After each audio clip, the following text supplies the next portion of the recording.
What up, Wealthy fam? I'm Michael. I'm Rachelle. And we're back with another video. Here at Journey to Wealth, we are here to obtain wealth in every single area. December 21st, 4 days before Christmas, we just celebrated 5 years of marriage. It wasn't easy, but we made it. Yep. Bumps and bruises.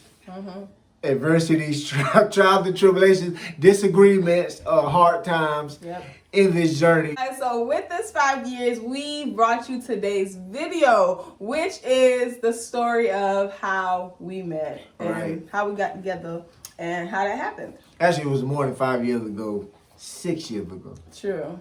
Well, it probably was even more than that. With this video, we're going to go ahead and give different points of views because, of course, we both saw things differently. So he'll probably give his point of views on some things, and I'll probably just give my point of view.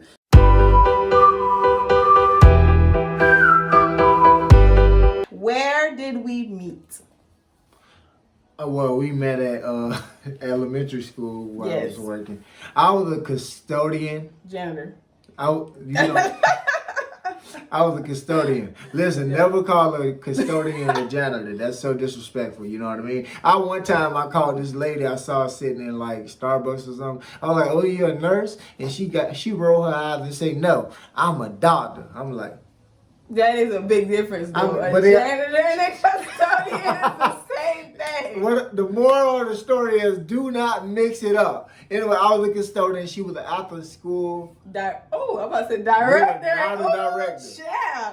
No, I was a counselor. After school counselor. Yeah, making every bit of $300 there in 2 weeks. For real? No, but it doesn't matter because it was a part-time job. I had a job. So, I was working and getting them coins. And she was pursuing her head. So, anyway, y'all, I was a custodian. I believe I was working at the school for at least a year before I even met her. How did we start to talk?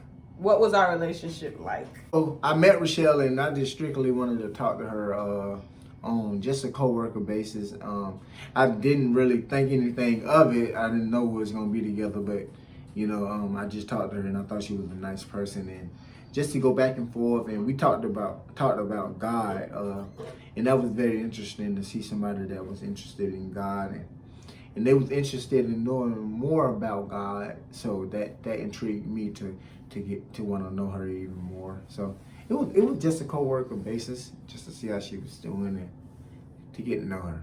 Okay, and for me, I was just in a season of wanting to know more about God, and we just randomly started talking, and I just wanted, like he said, I just wanted to know more about God, and I felt like he knew a lot more than I did. I was like, what the things that would come out his mouth, I didn't have anyone around me that talked about God like that, and that knew so much.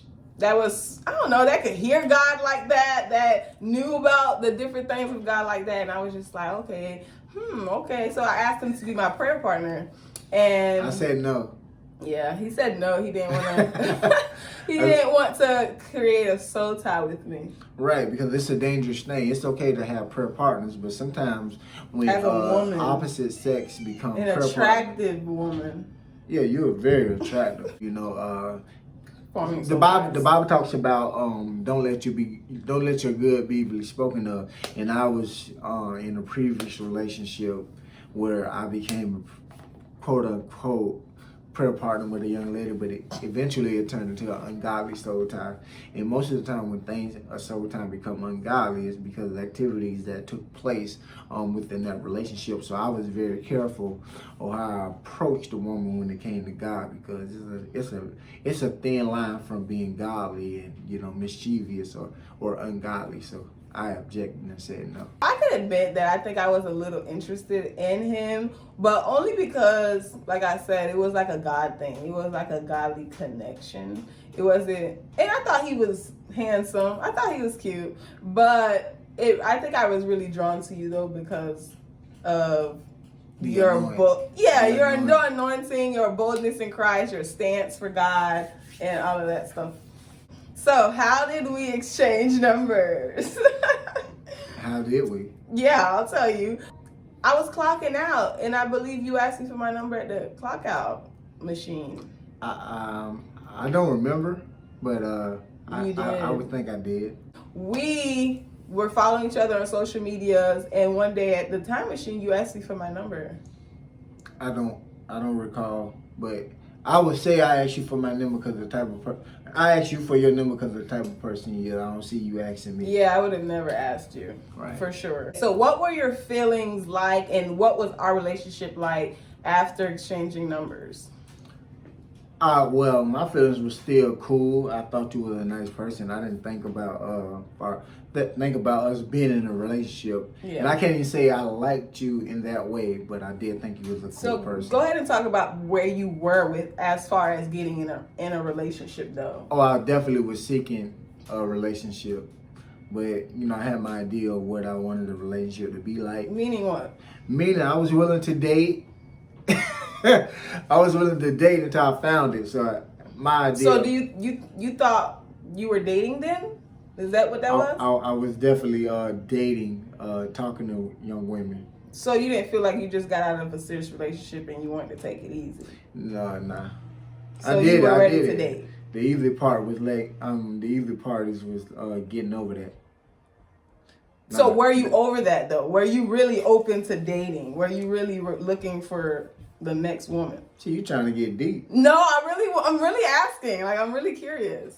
No, I don't think I was truly healed. I should have took time to get healed, but sometimes you don't know how to just be by yourself, and so you. So you thought you were ready to start dating, like you wanted to. Yeah. Is this an intervention? No, I'm just trying to let the people know what was going on. Okay, so at this point we were hanging out. I would say at your crib, definitely not mine. No, you was.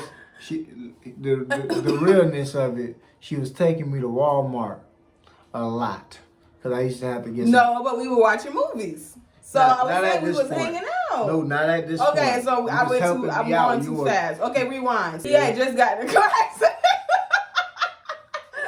Sorry, babe. I lost my vehicle. Yeah, when I met Michael, he had a little Altima. 2020. Yeah, little Altima. Then one day I rode up in work parking my my Honda. I didn't see the Altima.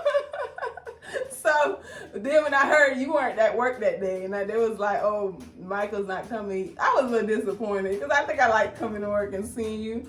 And I was like, "Dang, where's Michael?" And they was like, "Oh, he got in a car crash." I told her that, man. I saved over $3,000 for that car, and I'm talking about I didn't have that car a month or two, and it was done. Yeah, man. I was back on my bike. Yeah, so next thing I know, Michael back on a bike, and so he needed some favors to run to Walmart. Walmart give me some TV. And we actually didn't stay that far from each other.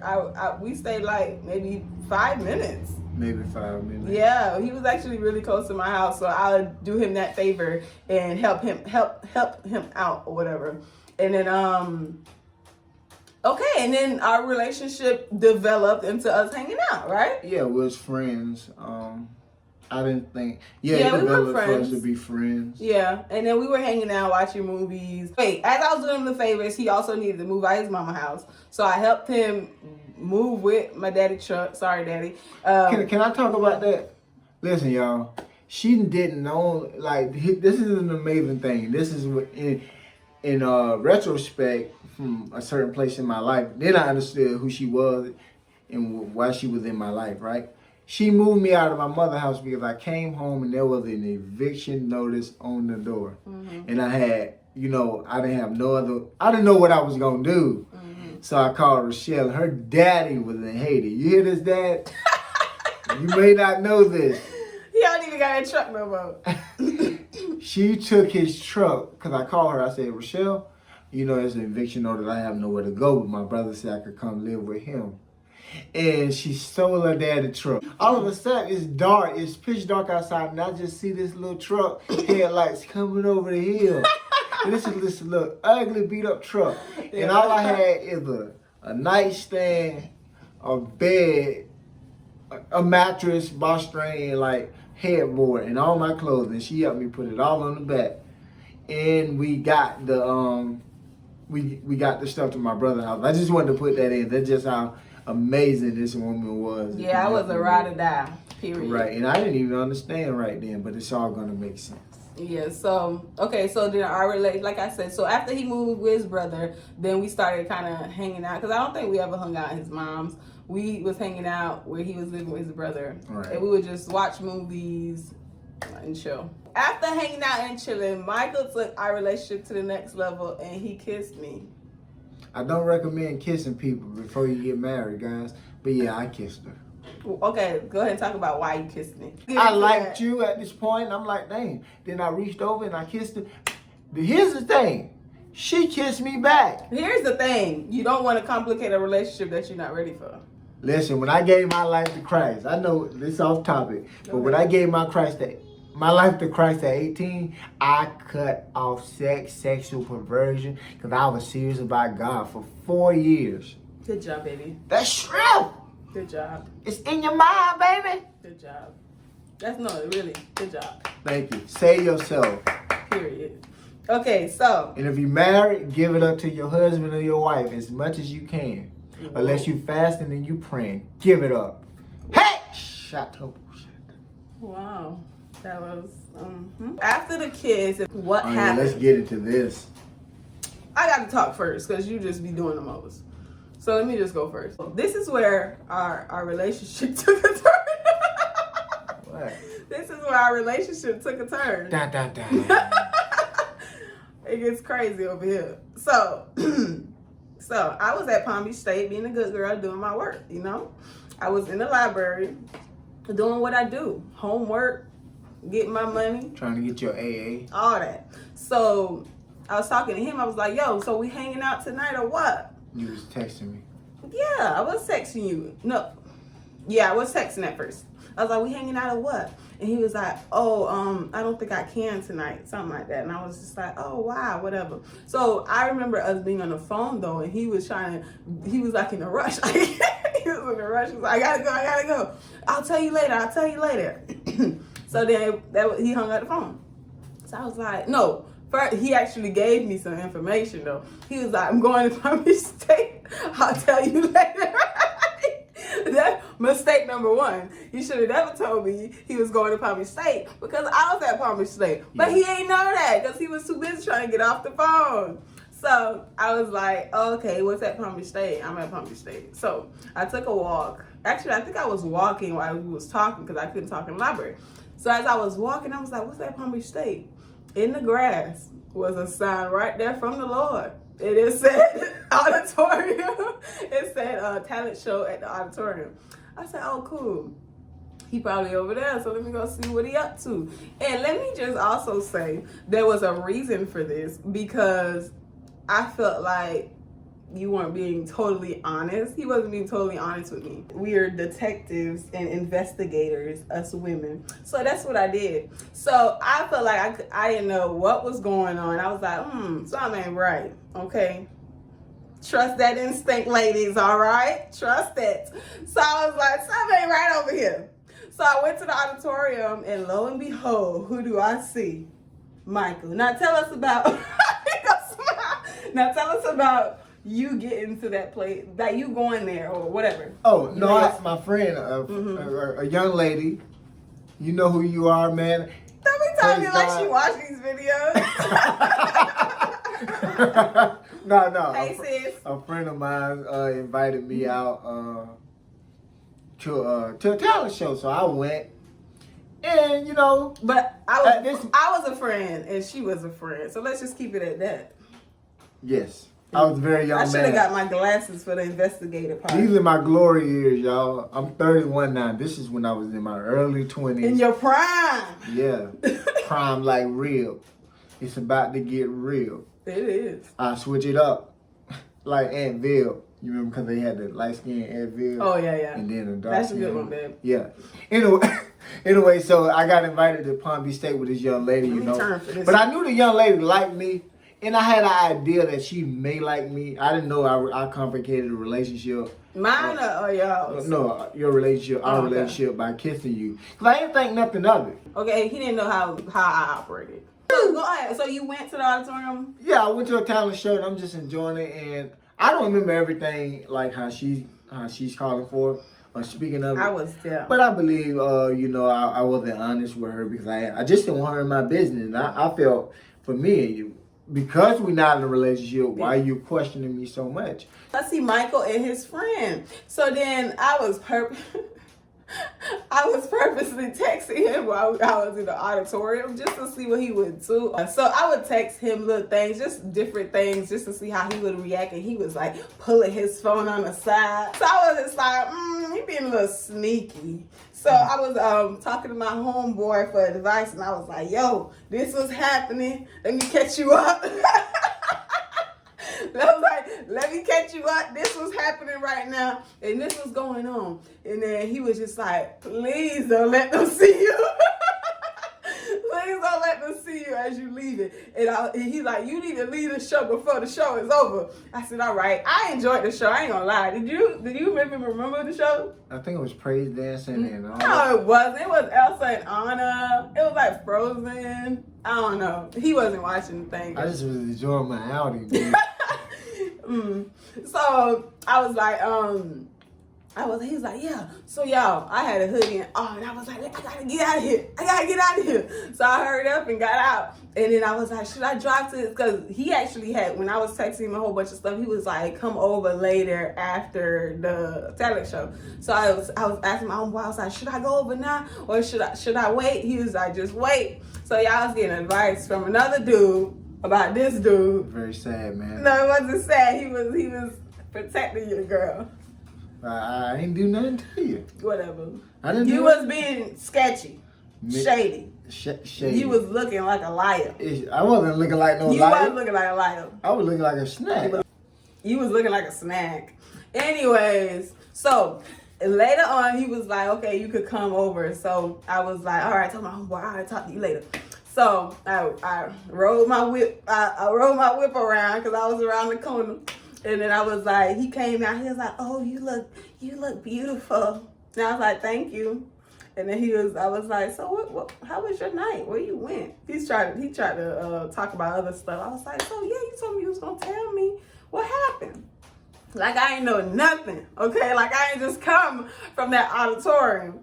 To see what he was going to say. It was literally just to see what he was going to say. If he was going to lie to me, it was literally like a test. I don't think I ever lied to you.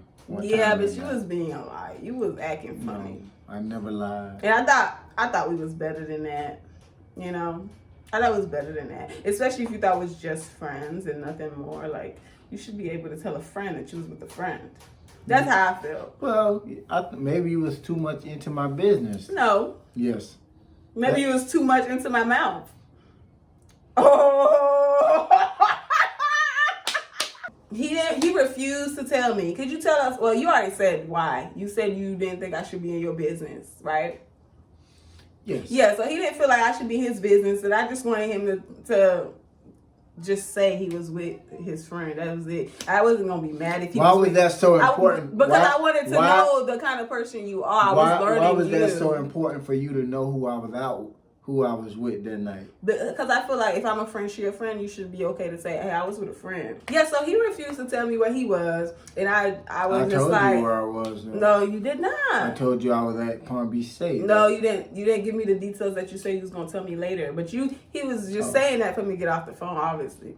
But he wasn't really gonna tell me, or maybe he thought about it and was like, dang, I can't tell her. But it shouldn't have been nothing hard if we was both your friends. That's all I'm saying. All right, let me put my little glasses on. All right, so he didn't want to tell me, so I was upset, and I wasn't upset. I was just like, get out my car, you full of it, kind of thing. I was like, just go. So he got out my car, and then I think he told me like another time, he was like, please come by. I'm ready to talk. Blah blah blah.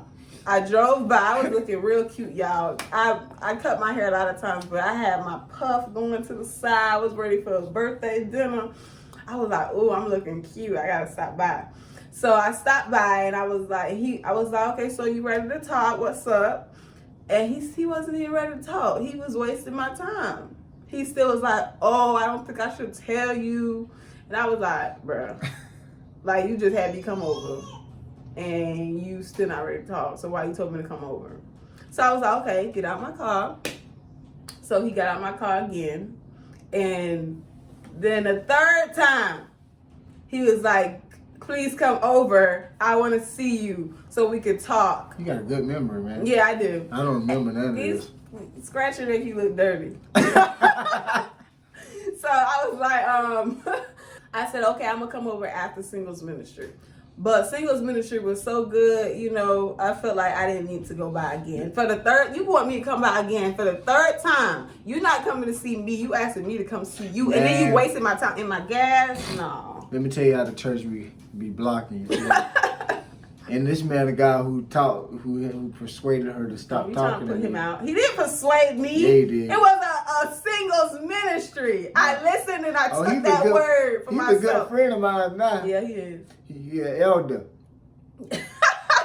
That's all I'm going to say. Yeah, man. And she went over there and listened to this man of God. Yep, I was in single ministry. He wasn't even single. I was taking notes. I was like, period, bro. I was like, yeah. He wasn't even single. I was like, oh, that's good right there. What? God gonna send me a man of God. And she broke. Yeah, so after singles ministry, I blocked him. I think I didn't block you on Facebook, but I think I blocked you on Instagram. And I blocked his number, all of that stuff. Yeah, she was really hurt, dude. I wasn't hurt. I was done. Anytime you block somebody on social media, you are hurt. I was done. Hurt.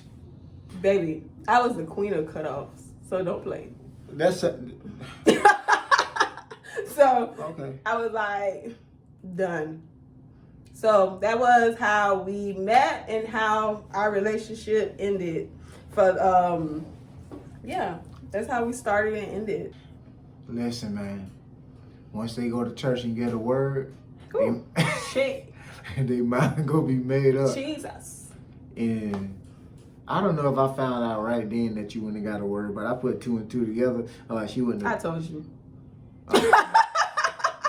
I told you later on. Well, that's good enough. Because I just blocked him. I did not go see him. Hey, if you guys enjoyed this video, like, share, leave comments. Because we're going to do a part 2 on how we got back together after she walked out of my life for, guess what? 6 months. Period. I mean 6 months. And we're going to tell y'all how we got back together. Like, share, subscribe. Oh, man. Leave a comment if y'all enjoyed the story. Right. And it gets a little bit more deeper. Maybe we'll go live and be a little more free with it. Oh, and tell me what y'all think if I did a little too much. But I don't think I did too much. I felt like I wanted to know who you were and why you was acting funny before I get myself into a situation I didn't want to be in. But go ahead. Let me know down below. Comment what you thought of what I did. Hold on. Let's talk about how what she was doing was illegal. She was stalking me. It wasn't illegal. Stalking I went to my school had a talent show. And you stalked me. My school had a talent show. I had an ID. They said, ma'am, what are you doing here? I go here.